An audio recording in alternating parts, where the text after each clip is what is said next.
Smartphone, ordinateur, console, le numérique a envahi toutes les sphères de notre environnement, y compris les chambres d'enfants. À l'école aussi, l'enseignement assisté par ordinateur progresse. Les médias numériques révolutionnent la transmission du savoir. Mais sont-ils vraiment un plus pour l'apprentissage ou rendent-ils tout simplement idiots, comme l'affirment certains experts? Salut, ça y est, bienvenue dans Xenius. Salut. Pour nous, c'est normal de toujours avoir notre smartphone ou notre tablette à proximité, de consulter nos mails De vérifier un truc sur Internet. ou de communiquer. Sauf qu'on n'a pas grandi avec tout ça. C'est vrai. Du coup, nous savons qu'il est possible de vivre sans toute cette technologie. Mais j'imagine que pour la génération Internet, c'est différent. Nous allons donc nous intéresser aujourd'hui à l'influence des médias numériques sur le quotidien des élèves. En quoi modifie-t-il l'apprentissage et quel est le réel impact des jeux vidéo? Pour le savoir, Adriane et moi allons retourner sur les bancs de l'école.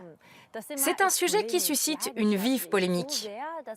Un médecin allemand prétend même que les médias numériques rendent les enfants idiots. Obèse, dépressive, démente, le neurologue Manfred Spitzer n'y va pas par quatre chemins pour définir la génération Internet dans son livre à succès « La démence numérique ». Pour lui, ordinateurs et smartphones compromettent le développement du cerveau. Et plus l'usager est jeune, pire c'est. Depuis l'apparition des médias numériques, certaines zones du cerveau, chez les jeunes enfants en particulier, ne sont plus du tout stimulées. Si je ne fais que balayer une surface lisse et plane de la main, mon sens tactile n'est pas sollicité. Or, si le toucher n'est pas sollicité, et si les aptitudes motrices complexes ne le sont pas non plus, comme quand on attrape des objets, les aires primaires de mon cerveau n'apprennent rien. On pourrait penser que ce n'est pas grave, mais ça l'est. Car ces aires primaires fournissent des données nécessaires aux aires cérébrales plus complexes. Et si elles ne le font pas, le cerveau ne peut pas suivre son évolution normale. Voilà pourquoi les médias numériques sont terriblement dangereux, en particulier pour les cerveaux en plein développement. Le chercheur étudie les rapports entre processus d'apprentissage et mémoire. Mais qu'est-ce que le développement du numérique a à voir avec la démence ? Démence n'est pas un diagnostic ici, c'est purement descriptif. Dans rhumatisme, par exemple, il y a l'idée de douleur qui se répand. Dans démence, il y a dé, qui induit une déchéance, et mens, l'esprit. C'est un effondrement de l'intelligence. Mais on oublie souvent que, comme dans toute chute, plus on part de haut, plus il faut de temps pour arriver en bas. C'est pourquoi il est très important que le cerveau se développe bien dans l'enfance et l'adolescence. Car si une maladie s'attaque aux cellules nerveuses, la décadence sera plus lente. C'est précisément ce que l'on observe dans la démence. Si le cerveau est bien développé, la démence peut ne pas apparaître, alors que la maladie d'Alzheimer est déjà bien visible dans les cellules cérébrales.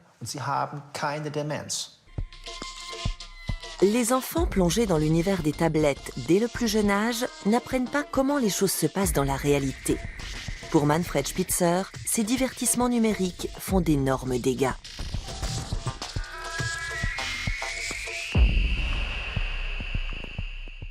Avec les ordinateurs, il n'y a pas de travail intellectuel à fournir. Il ne faut donc pas les utiliser là où l'esprit est sollicité. Ces machines ne facilitent pas l'apprentissage, elles lui font obstacle. Il n'y a aucune raison de mettre des ordinateurs dans les maternelles, le primaire ou le secondaire. Aucune étude existante ne prouve que c'est un plus. Au contraire, elle montre que l'attention des enfants se relâche, qu'ils sont distraits et que leur capacité d'apprentissage diminue. En marge de ses recherches, le neurologue voyage beaucoup. Il donne des conférences, participe à des tables rondes, présente les dernières études en date. Aujourd'hui, les effets néfastes des écrans à LED dont la lumière bleue perturbe notre sommeil. Si le grand public savait à quel point certaines choses sont nuisibles. Ces 3 dernières années, nous avons publié nombre d'informations sur tout ce qui peut se passer si vous consultez vos SMS moins d'1 heure avant de vous coucher, par exemple. Eh bien, vous pouvez être sûr de mal dormir. Et le lendemain, votre cerveau pensera que c'est encore la nuit. De la même manière, l'enfant va manquer de sommeil et en classe, son cerveau croira que c'est encore la nuit. Ce n'est pas bon du tout pour les apprentissages. Si l'on sait tout cela, on peut adapter son comportement afin de profiter des nouvelles technologies et de leurs avantages. Mais il faut éviter les risques et les effets secondaires, car elles en ont, comme toute chose qui a des effets positifs. C'est à votre médecin de vous en informer. Et dans ce cas précis, c'est moi. Manfred Spitzer est un chercheur qui s'applique à rester au plus près des réalités. Je voudrais faire changer les choses. Pas seulement emmagasiner des connaissances, les mettre en application aussi. Préserver la santé des gens, les prévenir de ce qui les menace, c'est mon métier. Et si je peux le faire en donnant des conférences, je le fais. Je pense avoir accompli des choses déjà, et je serais ravi d'en accomplir davantage encore. Alors, même si ses thèses sont largement décriées, Manfred Spitzer est bien décidé à poursuivre sa croisade. Le professeur Manfred Spitzer est clairement contre la généralisation du numérique chez les jeunes. Mais il est loin de faire l'unanimité parmi les experts. Voyons un peu ce qu'en disent des professeurs qui utilisent quotidiennement ce genre d'outils avec leurs élèves. Nous allons rencontrer une enseignante qui peut parler en connaissance de cause. Pour elle, les médias numériques sont plutôt une chance. Katharina Heinen dirige l'école Henri Arnischfeger, près de Francfort. Cet établissement propose des cursus avec options informatique et sciences du numérique. Le professeur Spitzer trouve les médias numériques très préoccupants pour le développement des jeunes enfants. Qu'en pensez-vous ? Je connais l'ouvrage de M. Spitzer. Je l'ai lu. On peut lui donner raison sur certains points, en particulier l'apprentissage du mouvement et de la motricité. En effet, les enfants, même très jeunes, passent de nombreuses heures devant les médias numériques et les smartphones de nos jours. Ça limite considérablement leur mouvement. Et beaucoup d'enfants ont trop peu d'activités sportives. Sur quel point n'êtes-vous pas d'accord ? Je ne suis pas d'accord quand il dit que cela nuit à l'apprentissage scolaire. Au contraire, la compétence médiatique et son acquisition font partie de la mission de l'école. Et nous la prenons très au sérieux ici. À propos de compétences, ceci s'adresse à des élèves de quel niveau ? C'est un exercice destiné à des enfants de CE1. Je vous propose d'essayer. Vous verrez ce qu'un élève de cet âge est déjà capable de programmer dans notre école. Je vais réveiller le crocodile. Attention. C'est complexe déjà. Un moteur, une cellule photoélectrique. Un adaptateur. C'est une séquence de programmation toute simple en fait. À gauche, à droite, stop, lancer le son. C'est génial. Ça m'aurait plu à l'époque. Quel est le rôle des parents qui sont parfois dépassés par la technologie ? La première chose qu'ils doivent faire, c'est parler avec leurs enfants. C'est important de savoir ce qu'ils font sur Internet, où ils vont, et de vérifier que les contenus qu'ils regardent ou qu'ils recherchent sont bien adaptés à leur âge. Merci beaucoup. S'il faut des règles concrètes pour Internet, il en faut sûrement aussi pour les jeux vidéo. Car pour bien des experts, ils sont tout aussi préoccupants. Jouer, c'est agréable. Mais les jeux vidéo font plutôt peur, aux parents surtout. On les suspecte généralement d'être nocifs et de rendre bêtes.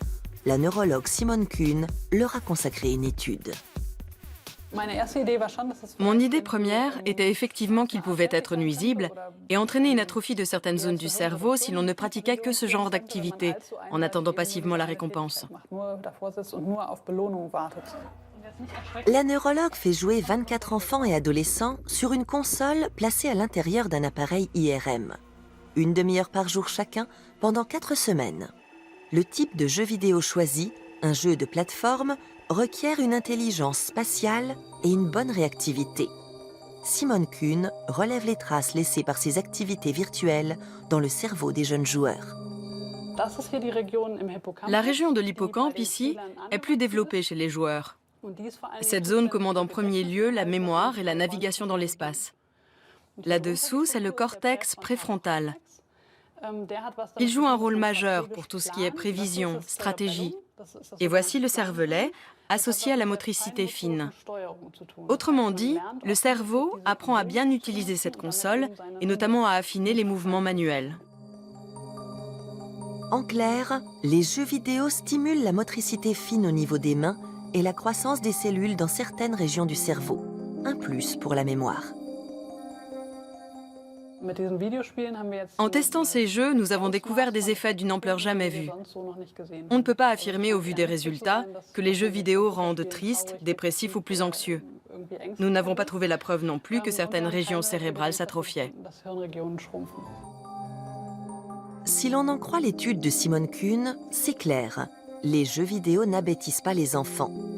Mais tous ne sont pas aussi inoffensifs que ceux qu'elle a étudiés. À l'Université de Genève, le professeur Daphné Bavelier a réalisé une série d'études sur des jeux vidéo réservés aux plus de 18 ans. Des jeux high score offrant de très nombreuses stimulations virtuelles, ce que l'on appelle des jeux de tir subjectifs.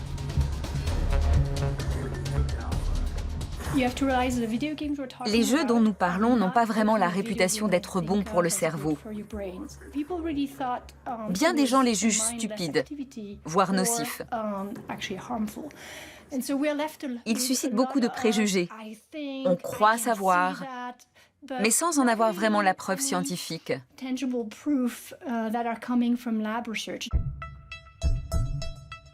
C'est pourquoi la neurologue a choisi des volontaires non familiers de ce type de jeux vidéo.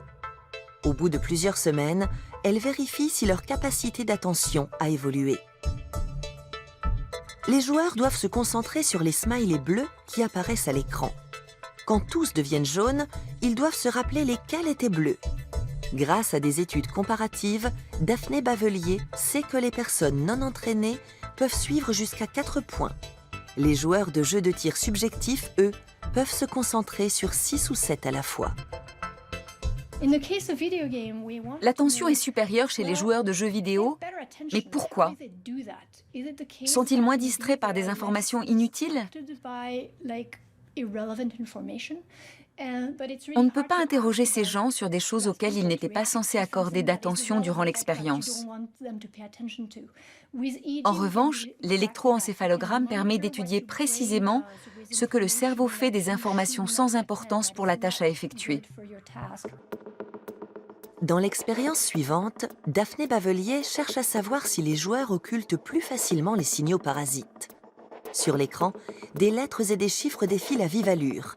Les participants doivent se concentrer sur le carré de droite et ignorer les autres. Chaque fois qu'un chiffre apparaît à droite, ils doivent appuyer sur une touche. Les données collectées amènent Daphné Bavelier à conclure que les joueurs de jeux de tir subjectifs ont appris à mieux focaliser leur attention. D'autres résultats de l'étude viennent confirmer le bilan des électroencéphalogrammes. Des études très intéressantes ont été menées avec des chirurgiens, surtout des spécialistes de la cœlioscopie. Dans cette chirurgie mini-invasive, tout se fait via l'écran, comme pour un jeu vidéo. Or, plusieurs études montrent que les chirurgiens adeptes de ces jeux sont meilleurs. Ils sont plus rapides et font moins d'erreurs que leurs confrères plus âgés et plus expérimentés. C'est au point qu'aujourd'hui, on envisage d'intégrer des jeux vidéo dans la formation des chirurgiens.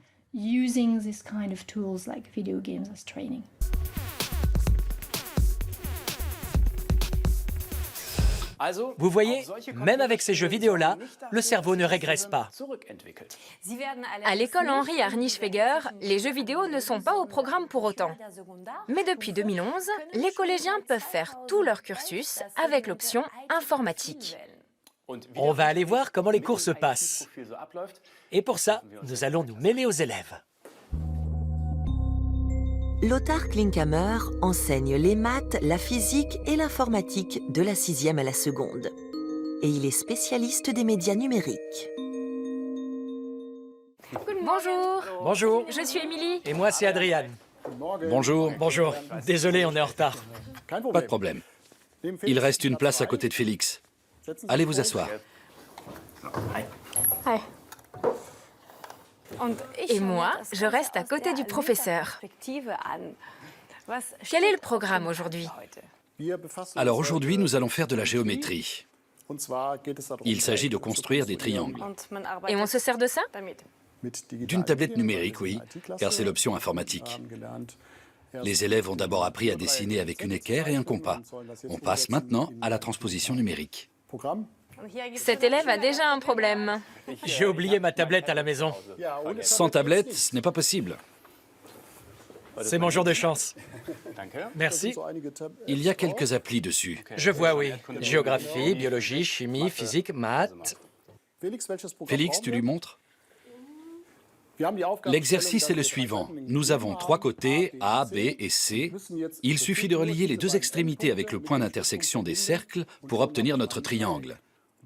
Vous faites cela en vous appuyant sur la feuille de travail que je vous ai distribuée. Toutes les indications s'y trouvent. Je peux regarder? Oui. C'est le problème à résoudre. On a besoin d'une droite et d'un cercle, c'est ça? Oui.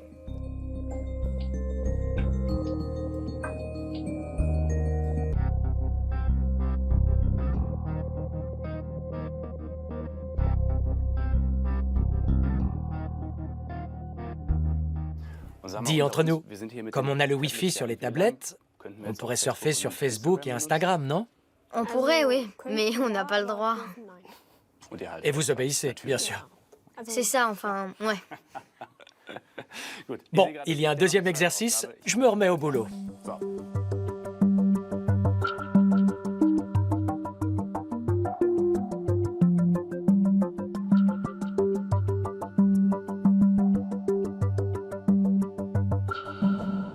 Le grand art, les angles? Oui, super. Quelle est la différence pour vous en tant qu'enseignant? C'est plus exigeant. Les élèves ont plus à faire que s'ils travaillaient simplement avec un papier et un crayon. Et en ce qui nous concerne, la transmission de compétences numériques fait aussi partie de notre mission éducative, y compris en cours de maths. Quels sont les autres plus de l'option informatique? Maintenant, il existe des plateformes interactives sur Internet qui viennent compléter les cours. Khan Academy, par exemple, qui est accessible en plusieurs langues et que j'ai contribué à traduire en allemand. C'est un excellent moyen de rappeler le contenu du cours aux élèves, ou de l'approfondir, et de les stimuler là où ils en ont besoin. Décidément, cette école et ses enseignants sont vraiment à la pointe de la modernité. Quelles sont les méthodes d'apprentissage et la philosophie de la Khan Academy? C'est ce que nous allons voir tout de suite. Apprendre avec des logiciels intelligents comme et quand on le souhaite. Pour Salman Khan, il n'y a pas mieux. L'homme n'a jamais pu se concentrer vraiment plus de 10-15 minutes d'affilée. Cela a été prouvé dans les années 70, bien avant qu'Internet ne devienne ce phénomène de masse. Au bout de 15 minutes, l'attention retombe. Chacun de nous a connu ça à l'école. La différence, c'est que les générations précédentes l'acceptaient. La génération actuelle se dit qu'il y a peut-être une meilleure façon de faire. Salman Khan a eu l'idée de réaliser des vidéos explicatives sur différents sujets de mathématiques, de les assortir d'exercices et de les mettre en ligne. Celui qui parvient à résoudre ces exercices obtient des points, comme dans un jeu vidéo. De ces simples cours de maths en vidéo est née une plateforme éducative qui compte plus de 6 millions d'utilisateurs dans le monde. Salman Khan a conçu les premiers exercices dès 2006. Après avoir donné des cours particuliers en vidéo à mes cousins pendant 6 mois, j'ai décidé de concevoir un petit logiciel en ligne qui leur permette de s'entraîner en faisant des exercices. Là, j'ai commencé à chercher un nom d'adresse web. Comme il s'agissait de ma petite école en ligne pour mes cousins et que je m'appelle Khan, j'ai pensé à Khan Academy. Ça avait un côté prestigieux. Et comme ce nom de domaine était encore disponible, j'ai appelé mon site comme ça. Depuis, sa plateforme éducative gratuite englobe plusieurs matières et elle existe en 4 langues à ce jour, dont le français. En quoi la Khan Academy est-elle aussi intéressante à vos yeux? La Khan Academy offre aux élèves la possibilité de réviser la matière à leur rythme, chez eux ou en cours. Et ça leur permet d'approfondir sans avoir à solliciter quelqu'un. Tu as vu ce bouton en bas? Aidez-moi un peu. Aidez-moi un peu, j'aimerais un indice. Exactement. Ça aussi, c'est formidable. Non seulement on peut vérifier ses réponses, mais si on est bloqué, on peut demander de l'aide et l'obtenir aussitôt. Dans quelle mesure cela modifie-t-il vos cours? Ça me permet de m'occuper davantage des élèves qui ont besoin d'être stimulés, qui ne comprennent pas aussi bien que les autres. Et grâce à ce système, les élèves plus rapides peuvent avancer relativement vite. La Khan Academy et l'apprentissage numérique en général ne vous rendent pas superflu en tant qu'enseignant? Au contraire, ça ne remplace pas le prof, il change simplement de fonction. C'est plus un rôle d'accompagnement. Grâce à cette numérisation du travail, j'ai beaucoup plus la possibilité de m'occuper des élèves individuellement. Merci de nous avoir permis de retourner sur les bancs de l'école aujourd'hui. Merci, Monsieur Klinkhammer. Je vous en prie. Mais on peut utiliser les médias numériques de manière très différente encore, pour apprendre en jouant. C'est le principe génial suivi par une école new-yorkaise. On passe nos journées devant l'ordinateur, comme ça. Non, c'est pas du tout comme ça. C'est vraiment fun, pas comme dans les autres écoles. C'est plus amusant, on s'accroche, on se dit pas « Oh, faut apprendre ça, mais oh, trop bien, je veux faire ça !» Tant qu'on est petit, on apprend en jouant. Mais en règle générale, ça s'arrête dès l'entrée à l'école. On ne mélange pas jeu et apprentissage. À l'école Quest to Learn de New York, c'est différent. Son nom évoque un jeu vidéo et effectivement, les jeux, numériques surtout, y sont au cœur de l'enseignement de la 6e à la 4e. Le programme scolaire est élaboré par des enseignants et des concepteurs de jeux. Robert Gehorsam, l'un des initiateurs du projet, est convaincu que les jeux vidéo favorisent l'apprentissage.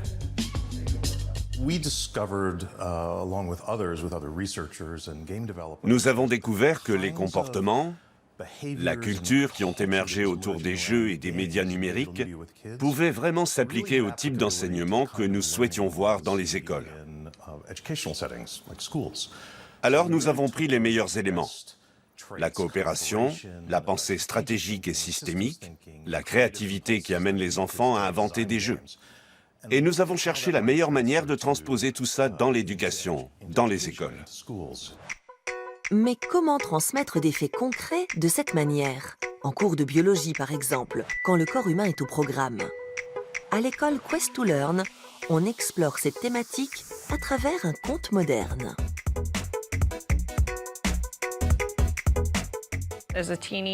C'est un médecin, le Dr Smalls, qui s'est miniaturisé pour se faufiler dans le corps de l'un de ses patients et tenter d'y découvrir sa mystérieuse maladie. Sauf qu'en rapetissant, il a oublié tout le vocabulaire médical. Alors il demande de l'aide à mes élèves, qui sont impatients d'en savoir plus sur le corps humain pour pouvoir sortir le pauvre Dr Smalls de là. L'histoire est un peu simpliste, bien sûr, et les enfants savent que c'est un jeu. Mais ça les amuse tellement de participer à cette aventure qu'ils sont tout de suite intéressés.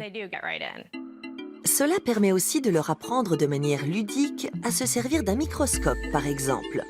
Car pour obtenir les informations nécessaires au sauvetage du Dr Smalls, ils doivent savoir l'utiliser parfaitement. L'aventure tient les enfants en haleine pendant la moitié de l'année scolaire. Ici, on n'apprend pas par matière, mais par domaine. Quest to Learn mise sur l'interdisciplinarité.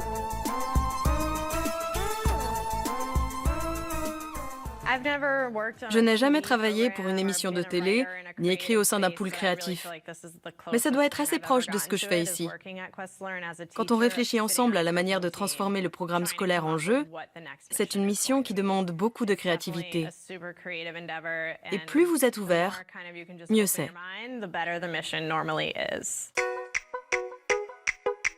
Les élèves eux-mêmes contribuent à l'élaboration des jeux vidéo, de bricolage ou de cartes. Quel rapport y a-t-il entre la police et les cellules? C'est un organite. Une membrane cellulaire. Une membrane cellulaire, oui. Et pourquoi la police? La membrane cellulaire décide qui peut entrer ou sortir. Comme la police.